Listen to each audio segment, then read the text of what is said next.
All right. Good morning. Unfortunately, oh, that's a little.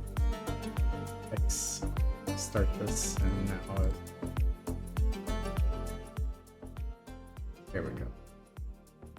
All right. Sorry. Yeah. So I unfortunately was not able to join the chat for the discussion yesterday about the proposed changes, and so I did get to watch them this morning.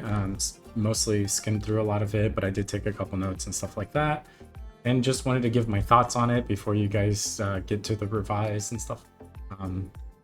I know that I'm not a top kingdom monarch or anything like that, but I think, you know, from what you guys have been able to gather from who I am, I'm kind of like an advocate for new players. I like bringing new players to the game. I like growing Utopia. My focus is mostly from somebody who's never played Utopia before, or maybe tried it once or twice in the past but never really got into it and wants to learn the game. So thinking about the changes from that sort of perspective, and not just purely like, hey, these are the people that are trying to crown, and this is why this is too strong or too weak or whatever. So with that in mind, these are my thoughts on some of these proposed changes. And based on your video, a lot of this isn't really getting changed in the revised either. Now, the big part is the initial stuff, right? It's the big 25 provinces versus not. Now, I'm obviously not a fan. But let me start with the war points. That's kind of whatever. I don't care about that. I don't think a lot of new players would care about that either. That being really low for 20 and below, or 22 and below even, whatever. You know, those kingdoms aren't the ones trying to crown, right? The victory rewards, that's where it gets a little bit annoying. When you think about it from a new player perspective, you're trying out a new game. When you play that game, sure, you expect to be worse than everybody else because you're new to the game, but you shouldn't be immediately penalized in game just because you're new. Sure, a new player can join a 25 province kingdom theoretically, but they're not going to. And if they do, they're immediately going to get kicked out. You know, because the only way they could join a pro kingdom like that is by saying that they know the game, but they don't, and they'll quickly be revealed as not knowing how to play, and they'll be removed. It just won't happen. Alternatively, you can get a new kingdom who's like, hey, we're going to be penalized, so we better go to 25 now. And so they go to 25 with all these new players, and they're just food for the actual 25 province kingdom. So either you're joining to get farmed, or you're joining at an immediate penalty. So that's why I don't like it. The main reason. Now, I know that there was discussion about why these changes are, and I agree that that's important. Because, you know, that's a form of abuse, right? You have pro kingdoms that are creating kingdoms that are 18 provinces at the beginning, to get the easier wars against other 18 province kingdoms, and then, you know, by the end they have accumulated 5 war wins, and then they suddenly grow to 25, and now they're able to fight other kingdoms who were 25 from the beginning. So I get it, I 100% get it, but when you think about the game as a whole, you have what, maybe 5, maximum 10 kingdoms that did something like this age. So you're trying to target these 5 to 10 kingdoms, which I do agree that you should, but the way that you're doing it is hurting 90 of the other kingdoms, right? Because you still have the kingdoms that started at 25. They're fine. But then you have the kingdoms that are actually 18 to 20 provinces or whatever that are just getting penalized because of nothing. They didn't do any of this, you know? So it feels bad. Ultimately, though, I don't know that it's enough to make people not want to play. So I guess whatever. But like, I would maybe fix the victory reward part of it and make it not so harsh. Or at least I think somebody mentioned in the video that I watched in chat or something like that, somebody mentioned like, what about making a couple tiers? Like, you know, yeah, the acres and stuff, that all can go on to normal rewards like this, but like maybe the specialist credits, building credits, science, or maybe those can be like a separate thing that doesn't get touched by this, because like, why should the new players be penalized so much? You know, especially the credits, because that's kind of like part of the End of War ceasefire. And, you know, End of War ceasefire is the biggest benefit to war. And I think even Benji mentioned that in the revised video. But you are touching it with these victory rewards. You're hurting the End of War ceasefire. Now, I know I read some comments as well about like, oh, well, it's not too hard to do End of War ceasefire. Yeah, it's not when you know what to do. But when you don't know what to do, you're messing up your draft. Like I have a kingdom full of new players, and they do not know what to do, and I'm telling them what to do, but they get confused, and there's a lot of steps, and there's a lot of information, and they're trying to learn other things at the same time. Yes, it's hard.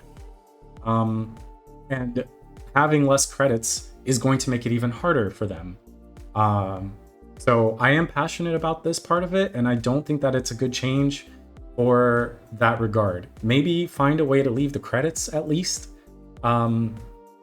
You know, that's something that is important. When people mess up, they need to rely on the credits a lot of times. Especially in a war loss situation.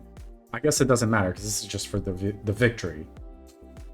Also, that brings the question, what happens with the victory rewards when they're reduced by 40%? Like, is it better to just lose wars? Because I don't know. I don't want to go looking at it right now. Maybe I do. Because it almost feels like with 40% victory rewards that you'd rather just lose wars at the beginning. Just take as many wars as you can and lose them, because you're still getting the rewards for losing. So I don't know if that was looked at, but let's see. All right, here's victory. 3 times. Where's the loss? Yeah, anyway, you should probably look at this and make sure that the losses aren't more than the victories, because at 40% victory reward, losses might actually be better than victories. So I don't think that that's something you want to do. All right, moving on. Land-based growth rewards. There's only 2 main things I saw with this here, and that is the location of the science efficiency milestone. That is way too high. That should be lower. Not the amount, but it should be lower on the list. Like, if you're talking about crowns and you're focused on like who's crowning and who's winning and who's doing blah blah blah, like look at this. You could have this kingdom fight this kingdom, or if this kingdom were like 500 acres bigger, you know, they would have a significant advantage with this 10% science bonus. And they're the ones who are actually like looking at getting crowns, or at least, you know, the top placements. So I think the science efficiency needs to be lower on the list. Put all the honor bonuses at the end, I guess. And the B, you know, can stay there. But it probably should be science, science, science. And then upward from there should be the other stuff. Or maybe have, you know, maybe not necessarily all these honor gains is fine. I think honor bonus is not like 10% honor bonus is like really useless. Do something like income or military efficiency, you know, or just more science generation. I think science efficiency needs to be lower, but book generation and scientist generation, those things, they're not as like significantly impactful. Like this is like a really like this is the only one. Either it needs to be changed entirely, or it needs to be moved down the list, or it just needs to be dropped to like 5%. The other thing I have about this land-based growth thing is these numbers are too high, in my opinion. You have 2 now. Oh, actually 3. Hey, 3 kingdoms that reached this level, and they're getting a 10% honor bonus. Like, big whoop, you know? But let's say these 2 kingdoms decide to fight each other, or like 3 and 4, you know? a 10% honor bonus isn't going to make or break that war. Like they could still war each other and that would be fine. But if they were, you know, like these two kingdoms, 5 and 6, well, Kingdom 5 has a science efficiency bonus that actually can make a big difference. Anyway, I would say decrease all of these values. Like you start off like a kingdom, a 25 province kingdom, I can't map, is 10,000 acres. Like 35,000 acres just to get this first reward. I would say like start at 20,000, you know, 20 and then just go up by like 10 from there. Like 20, 30, 40, 50, 60, 70 and so on. And you don't even have to have a maximum. If you just do like silly things like honor bonuses and BE and stuff like that, those things can go on forever if you really want to. But I would say make them start sooner and make them make the increments smaller. But yeah, definitely the science efficiency bonus, that is like in a critical position. So that needs to be somewhere else, decreased or something. Okay. I think in your review video, you said that these changes are going away, the personal ones. If you, I kind of like them. I thought they were neat. But if you did decide to keep them, you know, again, I would think they needed to be a little bit. For ceasefire change, I honestly think this is really good. Yeah, I don't think our kingdom ever experienced anything like this. We didn't do anything like this to anybody. We didn't receive anything like this from anybody, with the exception of like, oh, you know, like I said, we have a lot of new provinces. You know, somebody attacked into a war, and then I had to tell them that that's not a thing that you want to do, and why, and that they got all these minus gains, and you know, it was a mistake, not like anything intentional. But I hear that it happens, and yeah, I think this is a good change to help, because that's really, you know, it's always been a thing in Utopia where you don't do that. You don't attack into other people's war. It's just like, come on. So if it helps prevent it, great. All right, next one, aggressive changes. What? Okay, I get that aggressive stance currently is bad. It's just not very good. There are some cases to use it, and it can be strong when you use it correctly, but like pretty much it's almost never used. This aggressive stance, why not always use it? There's like, with the changes to the hostility meter, minus 50% hostility generation, why wouldn't you want that? Like, unless you have some kind of war agreed with war terms or something where you're like, yeah, we'll give you the button, then maybe you don't want aggressive stance to give the button more easily, I guess. But besides that, I like, these are all good things. Extra gains, minus attack time, minus casualties. You have half of a haste ritual, you have half of a stalwart ritual, and you still have a little bit of like, is it onslaught or is it a different ritual? Or yeah, and you still have the aggressive gains or whatever. Like, okay, you have two halves of a ritual plus the gains and minus hostility generation, and the only penalty is 15 wages. Like, I don't see why people wouldn't be in this stance as often as possible. That's the main point that I'm making there. There does need to be some clarification. Like, since the duration of aggressive stance is only 36 hours, would you still have to wait 48 hours in normal stance to change it back to aggressive? Or would you only have to wait 36 hours? Would peaceful go down to 36 as well to have that balance of the stances? But I do think that aggressive stance is too powerful. Something needs to change about it. Either that, or you can have aggressive stance without this hostility generation thing, and put the hostility generation somewhere else. Honestly, I think peaceful should have the hostility generation, like the minus. That's, you know, word wise, that's what makes sense. Peaceful having minus hostility generation makes the most sense, in my opinion. And that would actually balance the reduced offense that you get from peaceful stance. You can retaliate against kingdoms that are attacking you in peaceful and generate half of the hostility. I think that makes more sense. But aggressive stance does need a buff.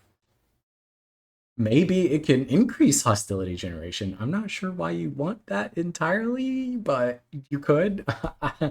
It would need some, you know what? That would be the negative, right? Aggressive could be like plus, it would be like double hostility generation, but then you could have like plus 15% battle gains and minus 15% attack time and minus like 15% casualties. that would make more sense to me, because then it's all like, hey, you get these great buffs to attack into another kingdom, but you're doubling the hostility generation there. You could still hardcore wave a kingdom, like it might still be too powerful, because if you don't care about the hostility, like if you have the upper hand already and you're attacking into a kingdom, you're probably just going to cause a forced ceasefire as a response, with that aggressive. So I don't know, maybe I'm like, this all just feels too strong, and I don't see why you wouldn't want to be in it pretty much all the time.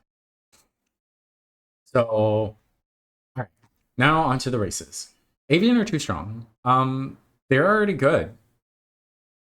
Like, why do they need to be buffed? Like this, they got an additional offense, which I could even see that, right? But then you're also going to give them immunity to Nightmare and Landlust. That is way too much. Way too much. Their ability is already extremely good. Plus 5% additional military casualties from this age is not enough. And not being able to use barracks, I mean, quick feet's better. So, long story short here, you got to do something. If you want to give them immunity to Landlust, well, don't, for one. I don't think that's a good idea. But you could give them some reduction to, like reduce damage to Landlust, maybe. I don't understand immunity to Nightmares. That's just weird. That's definitely not the OP thing, though. But Landlust, being immune to Landlust is very, very, very strong. And I don't think it's a good idea either. Either give them some reduction to it or give them some other penalties. I've always thought that it would be like, thematically interesting to give Avian weakness to things like storms and lightning strike and tornadoes and, things like that. It adds like a different level to strategy. If you're fighting heavy kingdoms of Avians, like you can run tornado strategies on them. If they have like an extra weakness to it, right? A weakness to air, windy things, right? Like, why not? But yeah, they already are doing very well this age. So making them stronger doesn't really make that much sense, in my opinion. So I think you are missing some of the comments about Avian, because like I think they're already very strong, but they do have some weaknesses for sure. But I don't think the answer is to give them immunity to Landlust. I think +1 offense special or offense on their elite. I think that's more than enough. I don't think you need to also give them immunity to Landlust and that. Okay. Dark Elf, I don't think there was much changed. The unique, I couldn't read what it said, and I couldn't like hear, like the microphone was cutting off on the video. So I don't know what this is being changed to. I think it was something like free room cost for 3 hours, which I don't know. Maybe that's nice, I guess, probably. But yeah. But honestly, I think Dark Elf is in a pretty good spot. So I know something was changed. I think they lost Magic Ward or something. Dryad. Too strong. This is too strong. 17 power elite is too strong. I don't care if they have a plus 15% attack time. That's just insane. Like, I don't know. Maybe it's not. Maybe it balances out. But yeah, I don't. Okay, I don't know. Maybe I'm just. I don't know what to think about Dryad. It feels like it's too strong. The passive is neat, but it's kind of like good and bad, right? And I have a key question about this passive. Will you be able to, let's say a province suicides and has like 0 defense at home, and you just have to break their acre defense. Let's say that's 1,000, for example. If you have enough offense from stables, can you just attack with 0 units or like 1 soldier, and break that province because your stables offense is enough to break them? Um, I don't think that that's necessarily broken or anything, but I think it's kind of funny, that you can do that. So you can, like, let's say you're trying to raise out an inactive in your kingdom or something like that. You could just attack them with stables. So anyway, I like it. I think it's funny. I don't know if that's what you intended though. I like ghost workers. It's kind of cool. These bonuses are good for sure, but like I don't know how to use them. So that's just me not being good at the game, I guess. But I don't know where you would use them appropriately without having just like some massive economy or um yeah, like you have to play tactician for sure to get the credits. Um and then you can draft and train faster. But like, yeah, like oh, and the other thing I was gonna say about the stables thing again. So a lot of times in war, you don't have to like rebuild your stables. As long as you keep your army in and out, like your horses are enough. Like as long as your horses keep going, you don't really have to rebuild too many of your stables. Of course, some horses die as well, so that's not entirely true. But like, in a way, that's a nerf, right? This ability is a nerf because you still need to keep your stables if you want to keep that exact same amount of offense. Whereas with regular stables, it's based on the horses. But yeah, anyway, moving on from that. Um, Dwarves, yeah, like there's nothing to say much about dwarves. I think like they should have a little bit more magic resistance somehow, like plus 10 defensive WPA or 15 even. Um, just because like their purpose is usually as like most people play them as dwarf artisans and they play them as kind of like banks or whatever. I think it would make sense to give them a little bit of magic resistance, but that might make them too strong. So otherwise, I think they're good. Elves, I think there was like an extra rune production that was to the revised thing that I saw. That's nice, I guess. I love where you guys went with elf. Actually, I think the elf was like you guys nailed it. This is really cool. It's a little like it's still challenging to play an elf like this defense specialist being so low. It's a very like is you want to play an attack mage with this, of course. Um, did my music stop? My music. Why did it stop? It stopped a long time ago, but anyway. I love Elf. I think you guys killed it with Elf. And I don't want to say that you need to increase their defense because this is already really, really strong. Like both of these. And plus rune generation, I think, is icing on the cake for them. I think that's really very.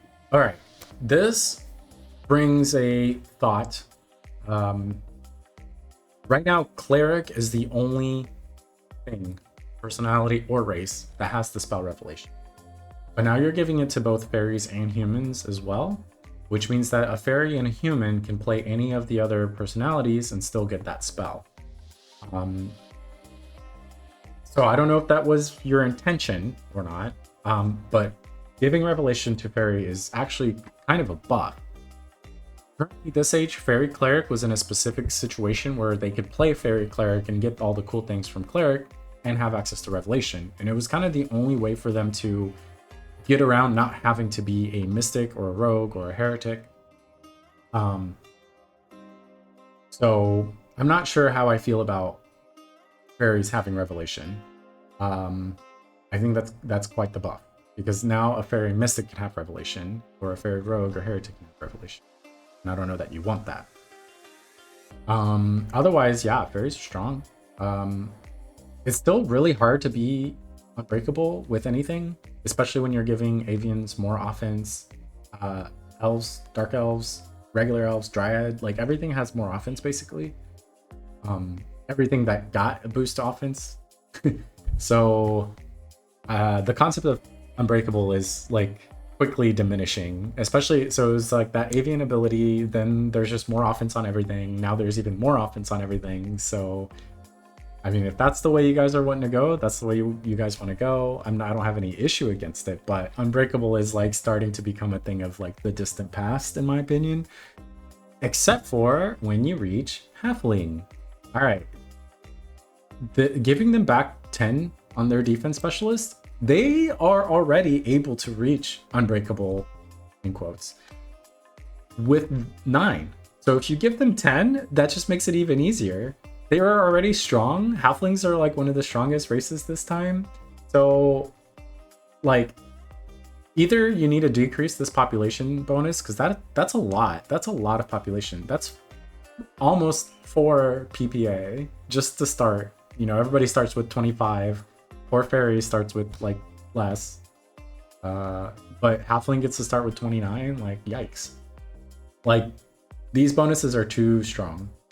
And the penalties are practically non-existent.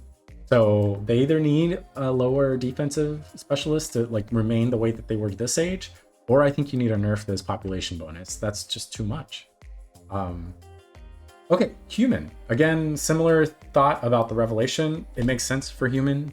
All right. Before I go into the other things about human, this passive is not, I don't think it's going to work as intended. Like, out of war, it's already kind of a challenge to find a province within this range. And it only gives you 3 ticks of science. Like, I calculated it, and I have a lot of scientists. I played a cleric this age, and I like pumped science with universities, and I think I have something like 48 scientists or something. Like, even now, 3 ticks of science, like, yeah, it's nice, but it's worse than a learn against, you know, average science players that have less scientists and total science than I do. Like, it's way less than a learn. A learn is like currently about 6 to 12 hours of pumping science. So making a successful traditional attack, it has to be a traditional march. Only giving 3 feels not great, especially because it's limited to this net worth range. Also, in war, like capped at 40 ticks, like what kind of war are you going to go into where that's ever going to even happen? Most of the time you're attacking a chain target. So if you're truly attacking somebody within your net worth range, you're probably only attacking them 4 times total, unless you're running suicide or offense. But at that point, you're getting chained to nothingness, and then you're going to attack none of those targets. So you're lucky to get 4 uniques at that net worth, which is only 12 ticks of science. Or you're attacking a chain target, which is outside of that range anyway, and you're getting 0 ticks of science. So I don't know if this is, I think this needs to be reworked. Wasn't this age, didn't they just get like extra science for attacking or something? Like, why not just keep that? I think that was fine. I don't know. I didn't play any human. I didn't have any humans in my kingdom, so I don't know. But this doesn't seem great. It seems not great at all. All right, so interesting changes. I don't understand this. Like, well, I get it. You want extra building efficiency for those specific buildings. I don't know. It just feels like a really weak buff, considering like Dwarf has plus 30% building efficiency, but for all of the buildings. So like, I don't know. And plus 25% income, I think, is also a really weak buff. Whereas this penalty is awful. So yeah, I don't see humans being too viable. They either need some more, like, you know, Warhorse could be stronger. I know that's a thing that's been given to humans in the past. Maybe they could be the only race, or the only race to have revelation, but not fairy. Because right now, both fairy and human are the 2 races that have revelation with a 12 defensive power elite. I think human needs a buff. I think they're especially with this passive and these bonuses are kind of meh. And this isn't enough to make up for it. I like it. I like, you know, having like, ooh, okay, a 12 power offensive specialist and a 12 defense elite unit makes their military pretty decent. So I do like it, but I don't think that this is enough. So yeah, I think Orc is in a good spot. I like these changes. You know, you nerfed a little bit of everything, basically. This is probably the biggest nerf, but I think they're actually still good. I think in the revise, I think you're increasing this to 20% or something like that. Yeah, whatever. This passive is kind of lame, to be honest, but orcs are just really strong to begin with. Like, they're just very powerful. This is probably their greatest strength, but this is also good, and this is it's all good. So I think they're still very strong. Yeah.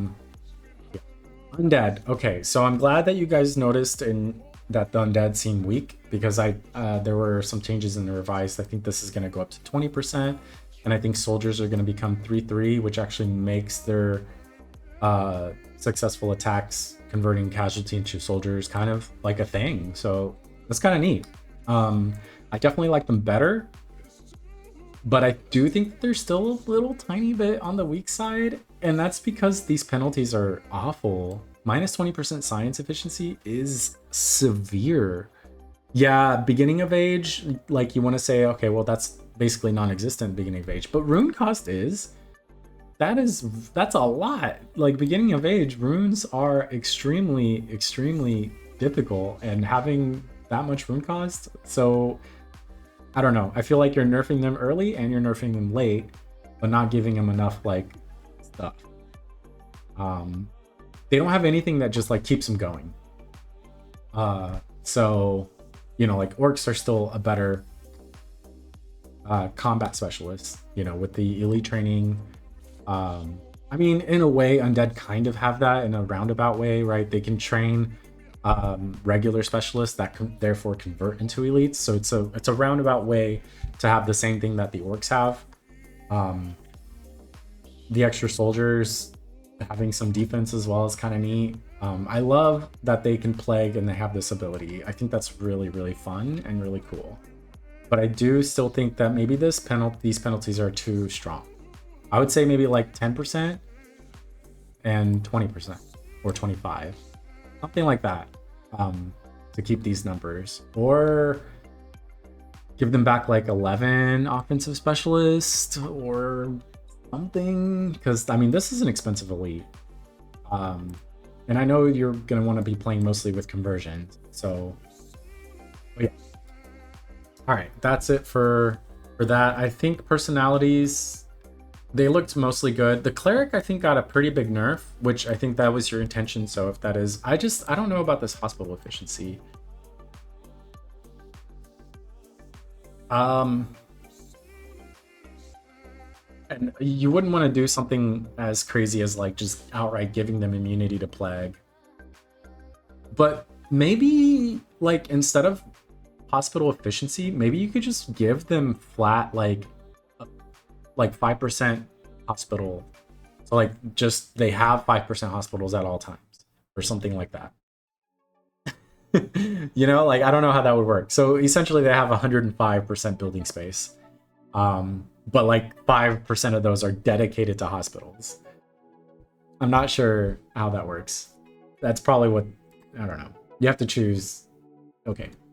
Yeah, I don't know that I like cleric as much anymore, especially with races having revelation. They're still good, I guess, but if you're trying to nerf them, I think you succeeded. I didn't really see what you did to heretic. I know that something about this was changed. I think instead of actual wizard's prayer, it got nerfed to like more damage or something like that. Oof. It puts heretic in a tough spot, I think. But I'm not gonna lie, I was looking at, you know, things like Elf Heretic to stack those crazy WPA numbers. So, you know, even Human Heretic with minus 25 plus 25 kind of balances out, you know, so it's probably a good call to change this, because this was probably too strong. So yeah. Mystic, I don't think much was changed. My main gripe with Mystic was that, like, the duration having for Magic Word, when Magic Word is already such a short duration spell, which I think you guys fixed, so that's great. But why not keep the rune cost doubled? Like, make these two spells just empowered spells for Mystic. Because, like, okay, their Ritual Destruction passive was insanity, right? That was way too strong.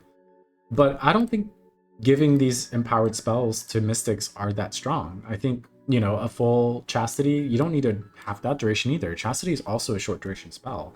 So just keep them, just give them, you know, mystics have empowered chastity and empowered magic ward, and boom, they don't need a half duration. But yeah, I think that would be good for Mystic. I think that makes Mystic worth playing. But nothing like, oh my god, like, you know, it's insane to have all these crazy Mystics. No, like, Rogue, nothing got changed with Rogue. I would personally like it if this was below 50%. You do more damage the lower your stealth gets or something like that. Maybe not, maybe below 60%.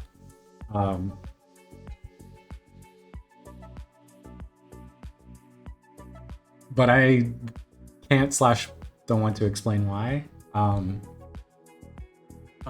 Yeah, Rogue's Rogue. Tactician, okay. Reflect, like I saw on your, like, okay, Tactician is the most played already. Why on earth would you make them stronger? You have more Tacticians than everything else. That's because they're good. Orc Tactician was the strongest combo this age for attackers, just hands down. Tactician itself is just a good pick anyway. Like, the extra credits is insanity. The attack time is great, and like, this is really neat. This ability is really cool. Why give them also reflect magic? Why wouldn't any attacker just play Tactician with reflect magic? Like, that's just, yeah, I don't think that reflect magic belongs on Tactician. If anything, maybe it belongs on the cleric instead of this hospital efficiency. Give cleric reflect magic. That actually makes a little more sense. Clerics having reflect magic. So that's what I would say. If you want to put reflect magic on a personality, I would say cleric. And then you have to really decide between, like, do you want to play a defensive thing like cleric, or do you want to play, you know, an unstoppable machine like tactician? Warrior. I think they're good. I'm not sure how this is going to work, but I think they're good.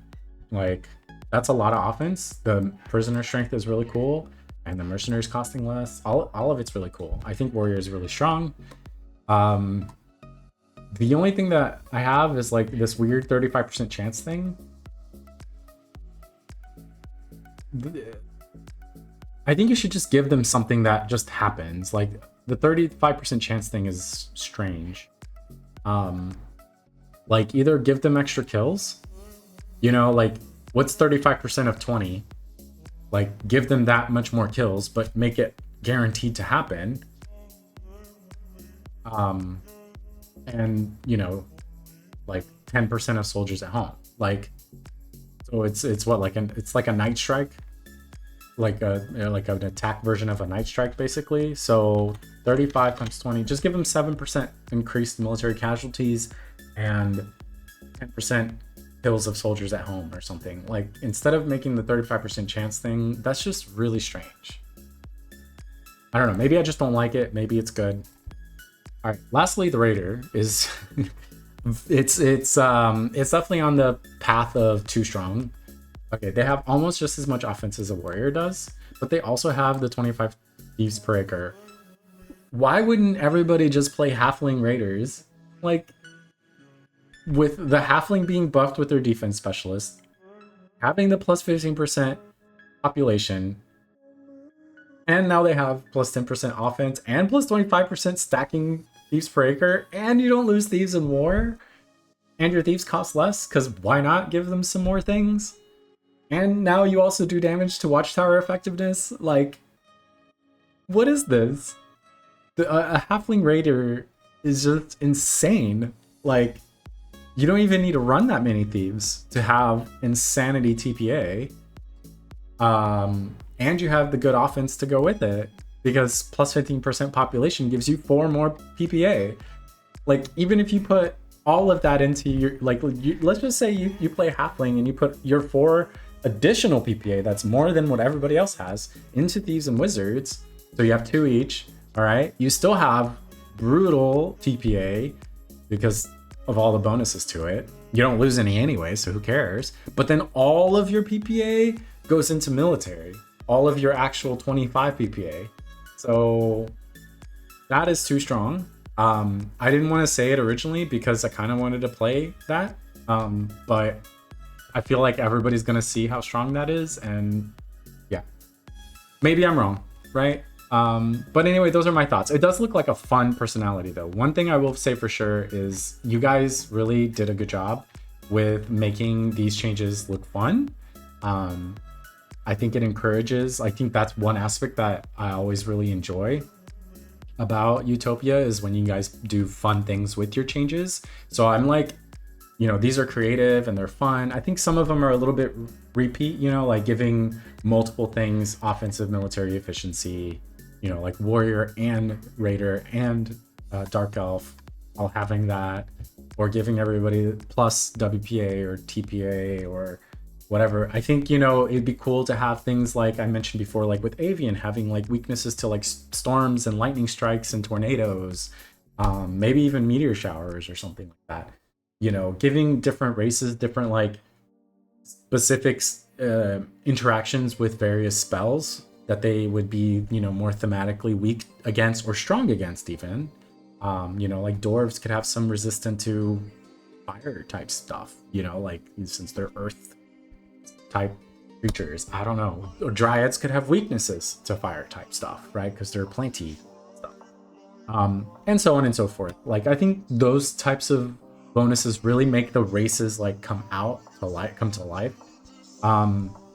And for personalities, similar, you know, like a cleric having reflect magic is more thematic. Like a tactician with reflect magic is like, okay, yeah, it is a tactful play, I guess, you know, but like they're not magicians, right? A tactician is like a mental, like give them something like cool, like something related to ambush or, you know, stuff like that.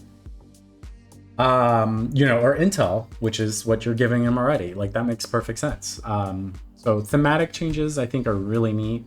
You know, warriors just being these brutal berserker type things. So it's all really cool. So I think you guys killed it on the changes. I think, you know, I covered everything that I thought about it, and I hope that you guys think about what I say for the sake of like some newbies that are trying to enjoy this game. But we're not trying to crown. We're not trying to like pose a threat to the crowning kingdoms. Like y'all can go fight it up there. We don't care. Go do your thing. We just want to play and enjoy the game and have fun and have our own little wars, you know, like that's it. So, all right, that's it.